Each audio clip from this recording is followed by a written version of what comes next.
Look at this.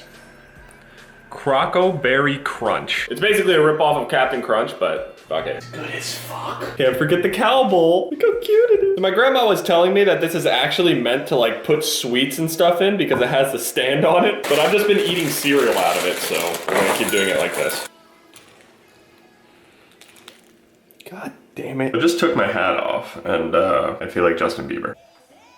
I don't know what the fuck I'm doing with this. All right, we're gonna head out once again to the P.O. box. I've waited about almost a week or something like that. I might open one or two things, I don't know, because I already have a couple packages right here, but it's kind of like, I wanna save them, but at the same time, I'm like a little kid. I have no self-control when it starts coming to these packages and stuff. Oh, but I did wanna show you guys something really quick. Fucking cheese. I ended up finding my Brazilian Jiu-Jitsu gi. It's wrapped in like a 1st or 2nd degree white belt, but I don't know where my blue belt is. I was a blue belt in Brazilian Jiu-Jitsu. I did it for 2 or 3 years, something like that. Oh no, I thought you guys would think it was pretty cool. Speaking of Jiu-Jitsu, every single time I think of Jiu-Jitsu on top of like all of my other instructors, one instructor comes to mind. And the worst part is, I don't even completely remember his name. The only thing that I ever called him by was Sarge. Short for Sergeant. Because he's a black belt, clearly. All the instructors were black belts. But this guy in particular was like super hard on everybody else. I remember when Hoist and Henzo were there. Henzo Gracie, Hoist Gracie. When I trained with those guys, they had a lot more sparring with it. Then I trained with a guy named Dante who did more of like the practical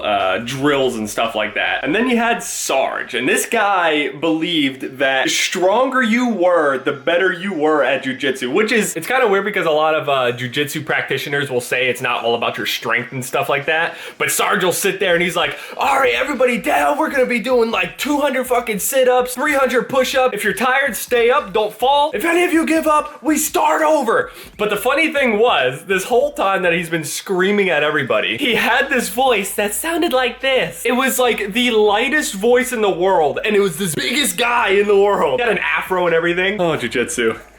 Good times. Good fucking times. Off to the P.O. box. Oh, okay. It's cold as fuck outside. There were not any packages that I had to pick up, so I don't have to do any heavy lifting. Something is inside of this. It feels like a picture or something. We'll check it out. This lady has her dog in the car. Hey, doggy. Come on, doggy. Look over here.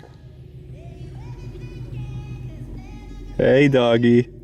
All right, I'll just go fuck myself. So I have a lot of people ask me all the time. They're like, Jev, why don't you move out of your house, right? And I've had to explain it on multiple occasions why I haven't moved out yet. A lot of people seem to think that I'm afraid to grow up. And I mean, yeah, that's probably the case too. Clearly, I don't want to grow up. I mean, I'm making a living out of playing video games, so I don't want to. No, fuck no, I don't want to grow up. Nobody wants to grow up. Fuck that. It's garbage. It sucks. And it's strange. As soon as you get out of high school, you're just thrust into this world that you like know absolutely nothing about, especially once it starts coming to getting jobs, going to college and this, that, and the other. It just starts getting really fucking complicated and they expect you to know everything and it's just not, no, it's just awful. I only managed to waste over 2 years in a place that I fucking hated. On top of me like hanging around with my grandparents and taking care of them and watching out and all this other stuff, I will name one thing that I would move out for. Number one thing that I would ever move out of my house for, absolutely one thing, would be if I were to get a dog. I would actually move out of my house for a dog. A lot of people would ask like, oh, Jeb, well, why don't you just get a dog in your house? And a lot of people don't really quite understand. I mean, if you had a pet before and they had died or something like that, like my dog did a long time ago, my grandparents were hit pretty hard by it and they never want to get another one again.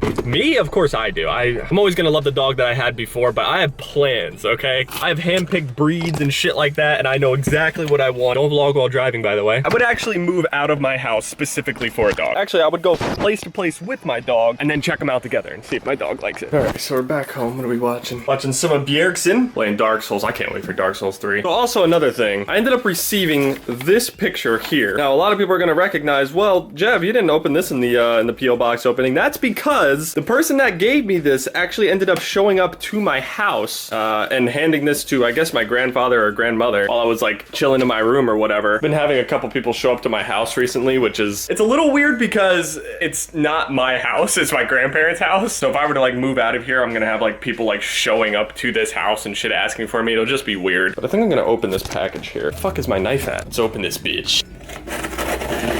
What do we have in here? Oh, it's a late Christmas present. Oh no, it's in a little wrapper and everything.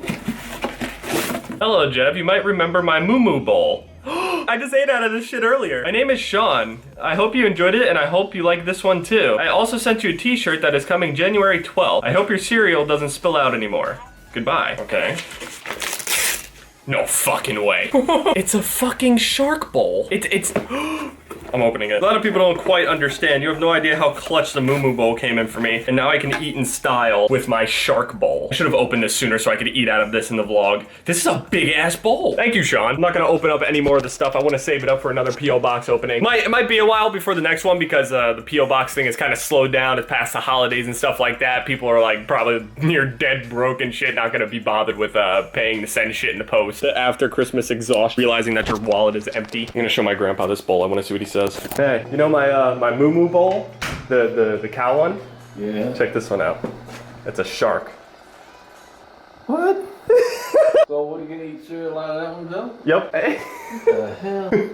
Unbelievable. I didn't think out of all things that I'd be getting out of a P.O. box, I'd be excited about getting bowls for my cereal. I know somebody's gonna edit this to make it sound like I'm talking about a bowl like I'm smoking or some shit. I know it, I fucking know it. Jeff, if you're watching this shit, stop fucking playing. So that's it for the little vlog today. I'm not really sure how long it is. It wasn't very eventful or anything like that, but I did like 3 Call of Duty videos in a row. I was trying to think of something else to do. I know a lot of people were wondering if I could do a Googling myself video because I saw Rain did it with his girlfriend Taylor. If you guys want me to do a Googling myself video, let me know. Yeah, it's been Jev, guys.